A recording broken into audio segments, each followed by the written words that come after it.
Assalamualaikum warahmatullahi wabarakatuh. Bertemu kembali dengan channel PLC, Basic Learning Center. Pada mata kuliah statistika dasar kali ini kita akan mempelajari tentang uji prasyarat analisis. Uji prasyarat analisis merupakan pengujian awal untuk mengetahui uji statistik apa yang akan kita gunakan untuk menguji hipotesis pada data yang kita miliki. Pengujian statistik pada dasarnya dibedakan menjadi pengujian statistik parametrik dan statistik non-parametrik. Untuk mengetahui apakah data yang kita miliki itu harus diuji secara parametrik ataupun non-parametrik, maka terlebih dahulu kita harus melakukan uji prasyarat analisis. Uji prasyarat analisis terdiri dari uji normalitas distribusi data dan uji homogenitas varian data.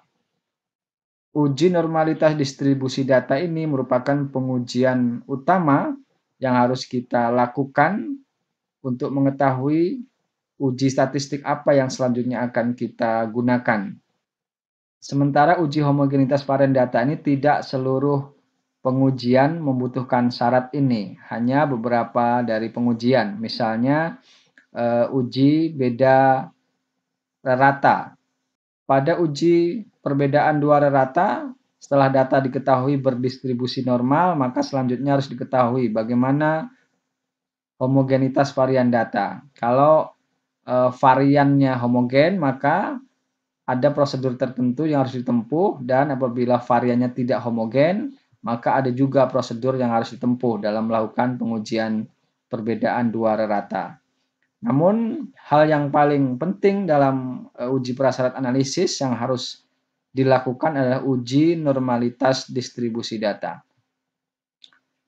Apakah ada pengujian yang tidak membutuhkan uji normalitas, yang kita langsung bisa menentukan statistik apa yang kita butuhkan? Ya, sebenarnya ada. Misalkan sebagai contoh, jika data mentah yang kita miliki memiliki skala ordinal atau skala nominal, misalnya mau menguji korelasi antar dua variabel yang memiliki jenis data tersebut, maka tidak perlu melakukan uji normalitas, langsung saja dilakukan uji menggunakan statistik non-parametrik. Namun apabila data mentah yang kita miliki itu merupakan data interval dan data rasio, maka untuk melakukan uji statistik, misalkan uji korelasi, uji perbedaan dua rata, uji regresi, dan selanjutnya, dan lain-lain, maka kita harus melakukan uji normalitas terlebih dahulu untuk bisa menentukan apakah pengujian hipotesis akan kita lakukan menggunakan statistik parametrik atau non-parametrik. Apabila data mentah yang kita miliki tadi ternyata berdistribusi normal, maka pengujian hipotesis akan dilakukan menggunakan teknik statistik parametrik. Dan apabila data yang kita uji tadi ternyata tidak normal, tidak berdistribusi normal, maka pengujian hipotesis dari penelitian kita akan kita lakukan menggunakan teknik statistik non-parametrik. Lalu apa sih yang dimaknai dengan uji normalitas distribusi data?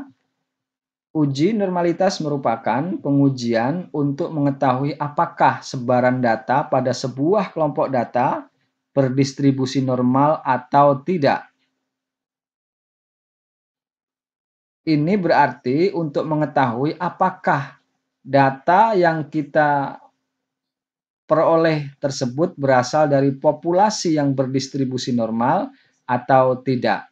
Dengan demikian, sesungguhnya uji normalitas itu adalah pengujian untuk mengetahui apakah data kita itu berasal dari populasi yang berdistribusi normal atau populasi yang tidak berdistribusi normal.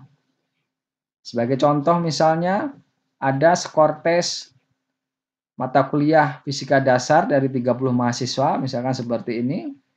Lalu pertanyaannya, apakah data tersebut berasal dari populasi yang berdistribusi normal? Maka untuk mengetahui apakah data tersebut berasal dari populasi yang berdistribusi normal atau tidak, harus terlebih dahulu dilakukan uji normalitas data. Salah satu output dari uji normalitas data menggunakan SPSS adalah kurva frekuensi terhadap variabel. Ini sebagai contoh, misalkan ada skor 30 mahasiswa seperti ini, lalu digambar kurvanya pada sumbu X, Y, sumbu X-nya adalah skor tes dan sumbu Y-nya adalah frekuensinya. Artinya seberapa sering skor-skor ini muncul. Nah, apabila dari kurva tersebut membentuk kurva lonceng, maka data tersebut dikatakan berdistribusi normal. Ada beberapa ciri dari kurva yang diperoleh dari data yang berdistribusi normal. Mari langsung saja kita lihat.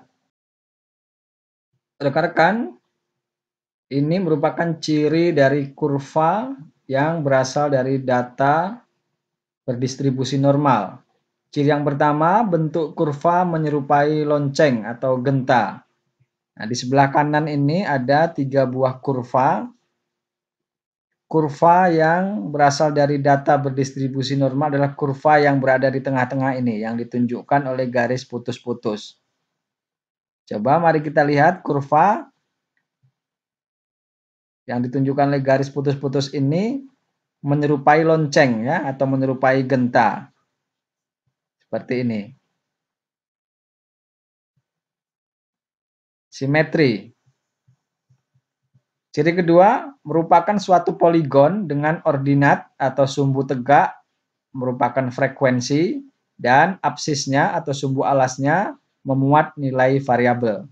Jadi Anda bayangkan kurva ini ya berada pada koordinat X dan Y. Koordinat X-nya ini adalah variabel, katakanlah ini adalah hasil belajar, abaikan time ini ya. Ini hanya sebagai contoh saja. Variabel X-nya adalah skor hasil belajar dan variabel Y-nya yang ke atas ini adalah frekuensinya. Jadi skor-skor hasil belajar digambarkan dalam kurva sehingga kurvanya membentuk seperti ini. Misalkan skor sekian ada sebanyak sekian siswa, skor sekian ada sekian banyak siswa, skor sekian ada beberapa banyak siswa yang ditunjukkan oleh frekuensi kemunculannya. Kemudian ciri berikutnya adalah simetris. Nah, coba mari kita amati untuk kurva normal ini. Idealnya luasan daerah di bawah kurva ini adalah 100%, gitu ya. Karena pada kurva normal garis ini merupakan garis di pusat dari kurvanya atau di tengah-tengah, maka luasan kurva di sebelah kiri ini sama dengan luasan kurva di sebelah kanan. Yakni masing-masing 50%, 50%. Berikutnya, lokasi pusat menunjukkan nilai rata-rata atau mean. Nah, ini. Jadi, misalkan koordinat X ini merupakan skor hasil belajar, maka di tengah-tengah ini sebenarnya menunjukkan nilai rata-rata skor hasil belajar siswa tersebut. Dari 40 siswa atau 30 siswa yang telah kita bahas tadi. Katakanlah demikian. Nilai rata-ratanya ada di tengah-tengah ini. Artinya apa? Artinya sebagian siswa memiliki nilai yang berada di sekitar nilai rata-rata. Katakanlah kalau nilai rata-ratanya ini adalah 50 gitu ya. Maka banyak siswa yang memiliki skor 50, kemudian 40, 60 gitu ya. 30, 70 gitu ya. Jadi yang berada di rentang 30 sampai 70 itu banyak gitu ya. Sementara siswa-siswa yang memiliki nilai yang sangat tinggi, misalkan di 100, 95, 100 itu ada di ujung-ujung sini. Kemudian siswa yang memiliki nilai-nilai rendah ada di ujung sebelah kiri ini, misalkan 5, 10, dan seterusnya gitu ya. Ciri berikutnya, memiliki satu modus. Modus adalah nilai atau skor yang paling sering muncul. Kalau kurvanya membentuk kurva normal seperti ini, pastilah skor yang paling banyak muncul adalah skor yang juga berada di garis ini. Puncaknya ada di sini. Ini frekuensinya ada di sini misalkan ya. Ini adalah skor yang paling banyak muncul. Jadi jelas untuk kurva normal ini jumlah atau besarnya mean, nilai rata-rata itu sama dengan modusnya ya. Kemudian ciri berikutnya, distribusi normal dipengaruhi oleh dua parameter yaitu mean dan standar deviasi.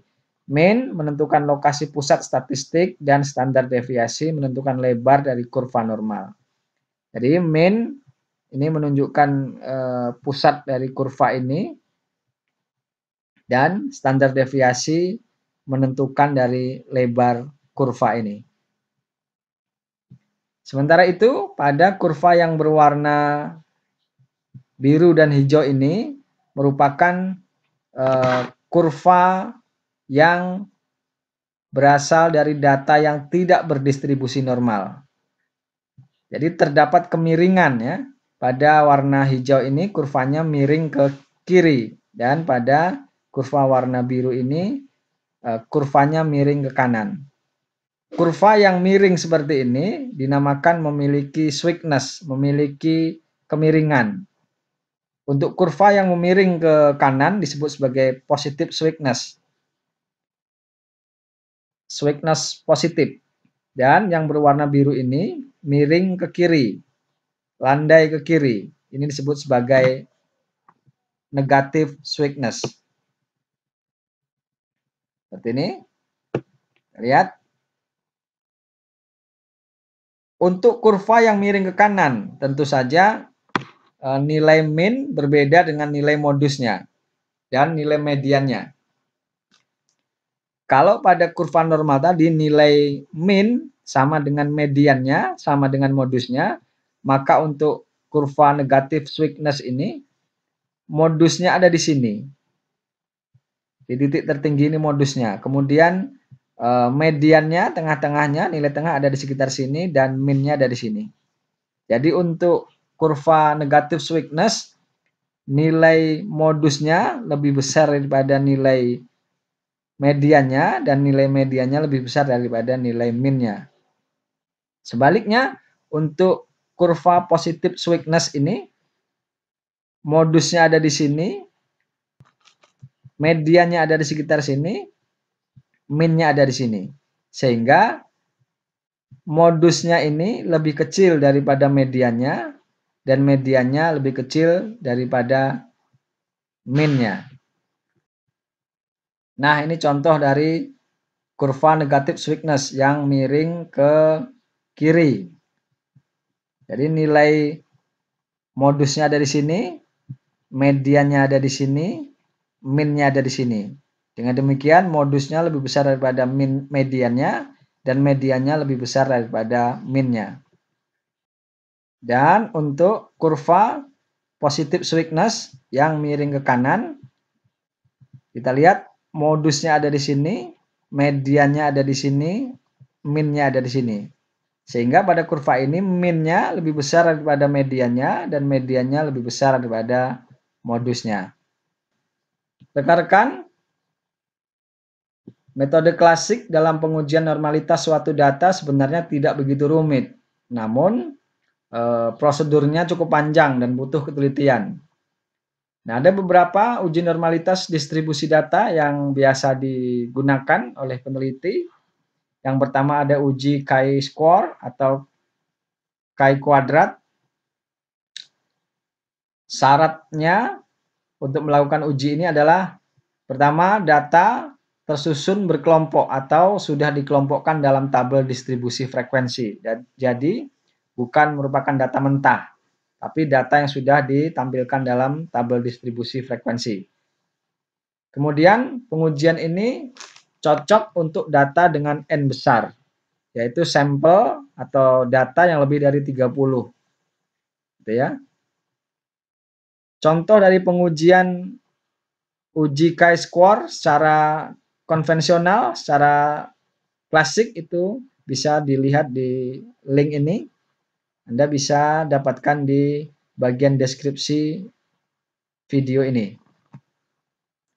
Pengujian yang kedua adalah uji Lilie force. Syarat untuk melakukan pengujian ini yang pertama, data harus berskala interval atau rasio. Merupakan data kuantitatif tentu saja ya. Kemudian datanya data tunggal atau data yang belum dikelompokkan pada tabel distribusi frekuensi. Syarat berikutnya dapat dilakukan untuk jumlah sampel yang besar maupun yang kecil. Tapi rekomendasinya prioritasnya untuk N kecil. Jadi kalau kita memiliki jumlah data yang kurang dari 30, maka rekomendasi untuk uji normalitasnya adalah uji Lilefort. Contoh pengujiannya bisa dilihat pada link ini. Silakan ditemukan di bagian deskripsi video ini. Pengujian normalitas distribusi data berikutnya adalah uji Kolmogorov-Smirnov. Persyaratan: data berskala interval atau rasio. Data belum dikelompokkan pada tabel distribusi frekuensi. Dapat untuk sampel besar maupun sampel kecil. Prioritasnya adalah untuk jumlah data yang besar, lebih dari 30. Contoh dari pengujian uji Kolmogorov-Smirnov ini Anda bisa temukan di link ini. Linknya ada di bagian deskripsi. Berikutnya, uji normalitas distribusi data juga dapat dilakukan menggunakan uji Shapiro-Wilk. Ini syaratnya data berskala interval atau rasio. Kemudian data belum dikelompokkan pada tabel distribusi frekuensi atau masih data tunggal ya. Kemudian datanya diurutkan dari kecil ke besar. Dan yang paling penting untuk uji ini adalah bahwa data harus diambil dari teknik random sampling. Nah, ini kalau di dunia pendidikan, penelitian pendidikan yang melibatkan pembelajaran, susah kita untuk melakukan random sampling. Karena makna random sampling itu yang di random adalah siswanya, bukan kelasnya. Untuk skripsi, tesis biasanya ya paling yang bisa kita random adalah kelasnya. Misal ada 6 kelas, kita butuh 2 kelas untuk jadikan sampel penelitian, maka kita random kelasnya. Misal dari 6 kelas didapatkan 2 kelas.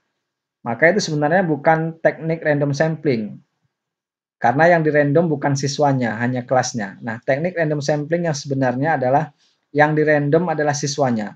Kita memilih siswa secara random dari 6 kelas itu, lalu yang terpilih dikumpulkan jadi satu kelas, kemudian kita berikan treatment atau perlakuan pembelajaran tertentu. Nah, tentu saja cara seperti ini yang nggak boleh di sekolah ya, tidak diizinkan oleh kepala sekolah.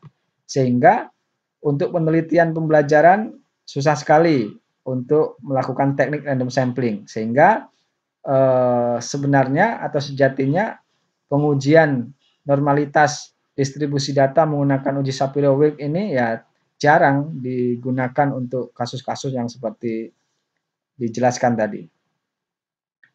Contoh pengujian uji Shapiro-Wilk secara manual dapat Anda lihat pada link ini, juga terdapat pada bagian deskripsi video ini.